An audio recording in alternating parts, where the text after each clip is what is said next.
Facebook, Instagram. Hopefully you guys are doing amazing today. It is the start of the week, and today I have an amazing topic for you guys. I think long overdue. This is a special segment for all of you that are investors. You know, if you have one property or you have 10 properties, you guys are definitely going to want to know a lot from our friend here, George Rodriguez with Century 21, with Americana Property Management. Correct. Okay, so one of the biggest things for all of you that own, one property or 10, you guys definitely need to know this information in order to understand how to manage your properties. If you guys are here in Nevada, perfect, but I know you come with a lot of experience also from California and probably could take us through some comparisons back and forth from state to state, yeah? No, definitely. Excellent. So we're going to touch on a lot of different things today, so you guys don't want to move, and most importantly, you need to know we are completely live. So if you guys have a question, a comment that you guys want to bring in so that George can, do the favor of answering here live on video, please do so. We are here to help you grow and learn more, and so we're excited. So let's get started. So George, tell us, for investors that don't understand kind of the setup here for property management, or just being an owner, right? Being a landlord here in Nevada. One of the reasons why people love having investment properties here in Vegas. Would you touch on that or get us started with that? Oh yeah, absolutely. So the biggest thing about Nevada is that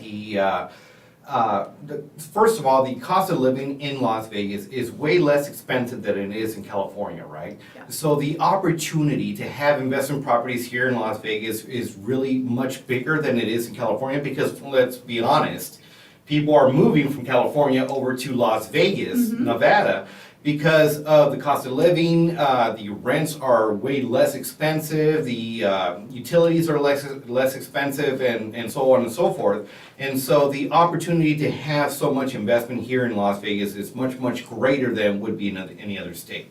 100%. We are an incredible state for you to invest in. Also, because I hear out there, and I've said it before, but guys, I'm not a property manager, so it's important for me, and I always say that when I'm giving you guys advice or some sort of suggestion or examples.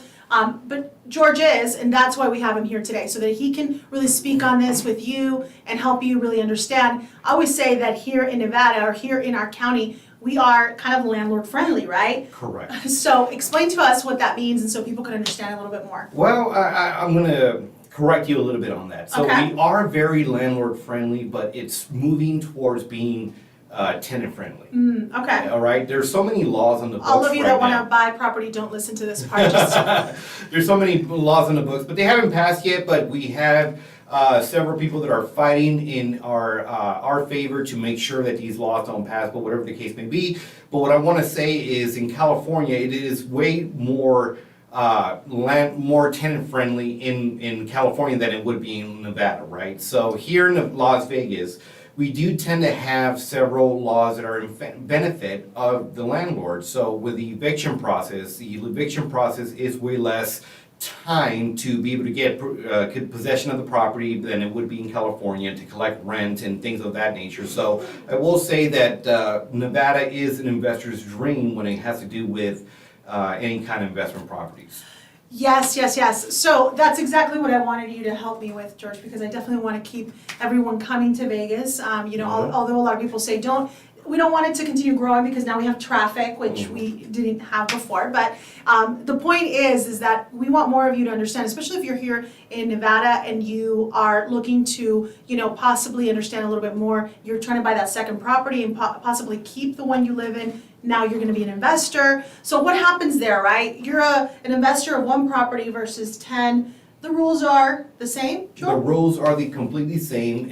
They still fall under the same NRS statute that is tenant landlord laws, which is 118A, and that particularly governs the entire aspect when it comes to landlord-tenant relationships. I love it. So in this manner, if you want to manage your own property, it's important for you guys to understand those rules, right? You want to manage your own property. What would be the rules there, George? If somebody's like, well, I'm not ready to hire a property manager, or I want the experience. So what are good, what would you tell them?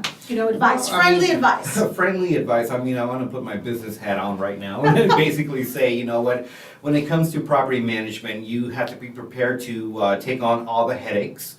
that come with property management. PM really stands for problem management, right? You have to be able to manage the tenant and have them pay rent on time, make sure that you have all the defects or repairs done in a timely fashion, because there are laws that govern that. There is certain laws, which is 118A 360, which basically states that you have 14 days to be able to take care of any defect or any issue in the property, or you have essential services, which states that you have to take care of it within 48 hours. And you have to be very knowledgeable of those laws, because if not, then the tenant can come back and be able to gain damages against you. Gotcha. So basically, let's say that you want to go ahead and do this on your own. Good for you. But if you are saying, you know what, I definitely don't want this, I want to pass this on. And this is important because many of our small investors, when we let them know, because sometimes they're under this impression that it's very expensive to really have somebody help them and manage the properties. And so when we let them know, hey, it's actually just, this is the amount that we're looking at, anywhere between 8 to 10%. You could probably talk about your fees and what it costs, but 8 to 10%, then I break it down even further. I'm like, this is what it means if you're trying. And so when I break it, they're like, it's not that much. And that would alleviate me answering yes, that would alleviate you getting a phone call, on Saturday night at 10 p.m. So that is the important part, that you have options, right? So if you've been managing your own property and you've had it, this would be the option, right? Yeah, what does that look like if you decide you want to hire a property manager? Somebody that's never had one, possibly has been managing things on their own. What would that look like, George? So what I always tell my new clients is very, very simple. I am here to basically take on all the problems on a monthly basis, have the communication with all the tenants, collect rent on a timely basis, file the necessary paperwork with the courts, and send out and dispatch vendors whenever a repair is needed. All you have to do is just sit back and collect a nice little check at the end of the month. Exactly. And so you're basically there, you're a firefighter for all the problems that will happen in the property that you own, right? Yeah, that's for lack of a better term. I think There that you would be go. the best way to describe it. I'm a firefighter, and I'm there just to handle all the problems that have to do with every single one of the properties. And I just make sure that I collect the rent on time. I dispatch any issues that need to be taken care of in a timely fashion, and the owners just collect their rent on their portion on the 8th of every single month, and I collect my portion, which is 10% of the gross monthly rent. And at the end of the day, you have to take into consideration the time spent on having to deal with all these tenants, the time of having to find vendors that are qualified or even licensed to work on the properties, or even to make sure that the property is in habitable condition. So there's so many aspects that I take on that alleviates the owner from having to worry about these things. Excellent. So let's talk about that. Let's talk about the eviction process, if that was the case. Tell us a little bit about that process. Tell us a little bit about how you manage it, and kind of so people can kind of get a general view of that process. Well, I mean, the eviction process in Nevada has always been very, very simple. It's been straightforward. You don't pay your rent, or you are in violation of your lease agreement. You file the proper notices, you serve the proper notices, and you file with the courts, and then you are evicted within a certain time frame.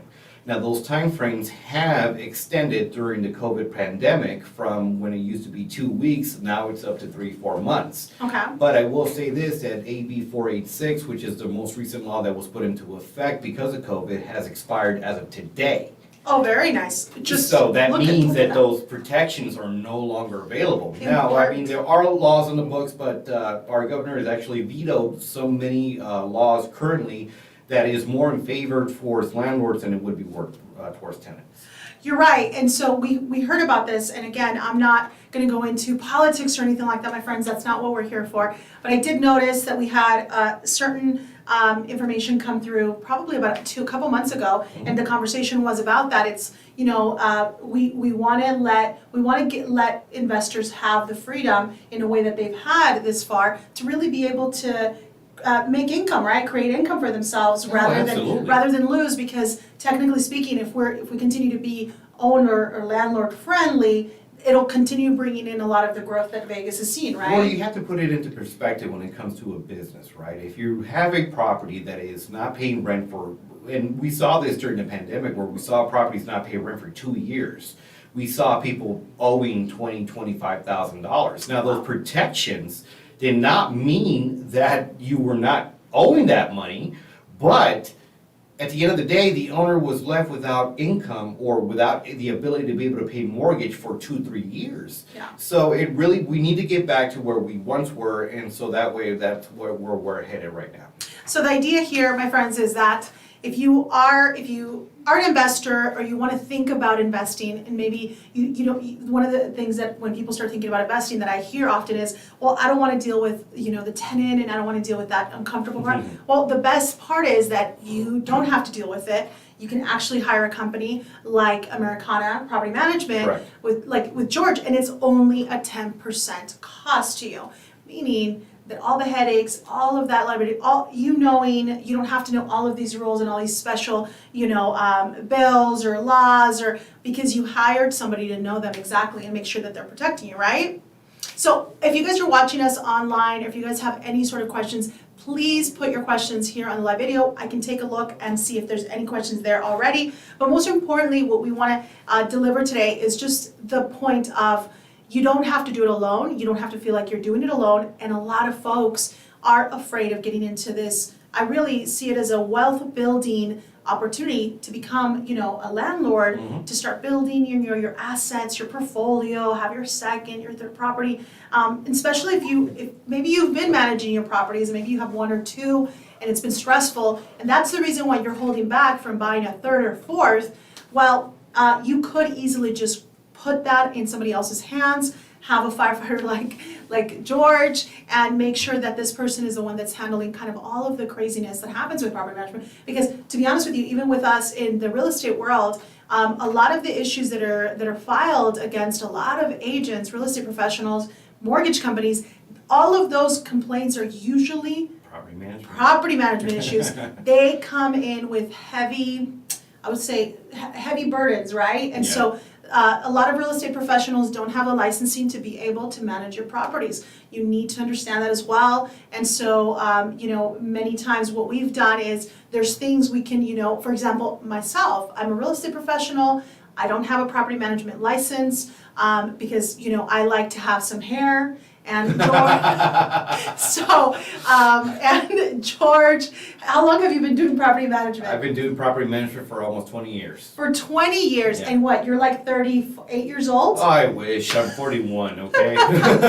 So, you love the problem solving, but it has its little side effects, right? I will say that when I first started back 20 years ago, I was very compassionate and had this big heart, but as you have a big heart still. I do. I know you do. I do. But you know what? You tend to decipher what is true and what is not true. And when you keep hearing the same story over and over again, sometimes it becomes mundane to you. But at the end of the day, what I have to look out for is my client's best interest, which is the owner of the property. Yeah. And at the end of the day, I have to make sure that he is able to pay his mortgage, he is able to pay his utilities, he's able to pay his bills. And so that is who I represent. And the tenant is there to provide just the occupancy of the home, but also so that I can be able to provide a service to my client. I agree. It's very hard, when we have a conversation when we talk about tenants, because it is, definitely, and our heart goes out to a lot of people that were hit with COVID and all of the issues in the devastation that it had with many folks. But this is one of the reasons why I believe so much in home ownership, because if you're here and you're a tenant, what I tell you is all of the same effort that you need to be a tenant, you can really become a homeowner, and you can then have the protection under being a homeowner, right? That there's out there from banks, from the government as well. Being a tenant is tough.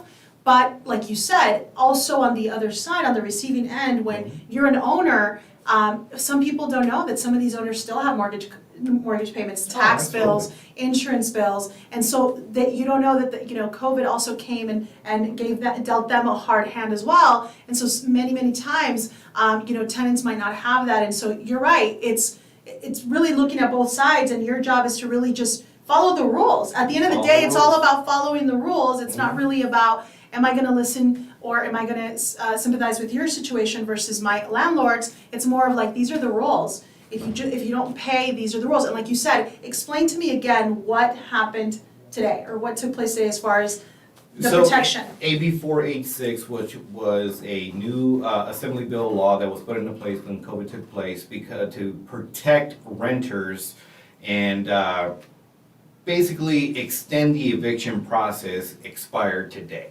So the protections in court, so let's just say if I, for example, I file an eviction and I had to go to court today, the tenants can no longer file under the protection of AB 486. Now, there could be some, legislation coming up or whatever the case may be, but as of today, that protections for the renters is no longer valid. There we go. So hopefully you guys have heard it. If you guys are tenants, you guys are hearing this is hopefully a form of motivation to you.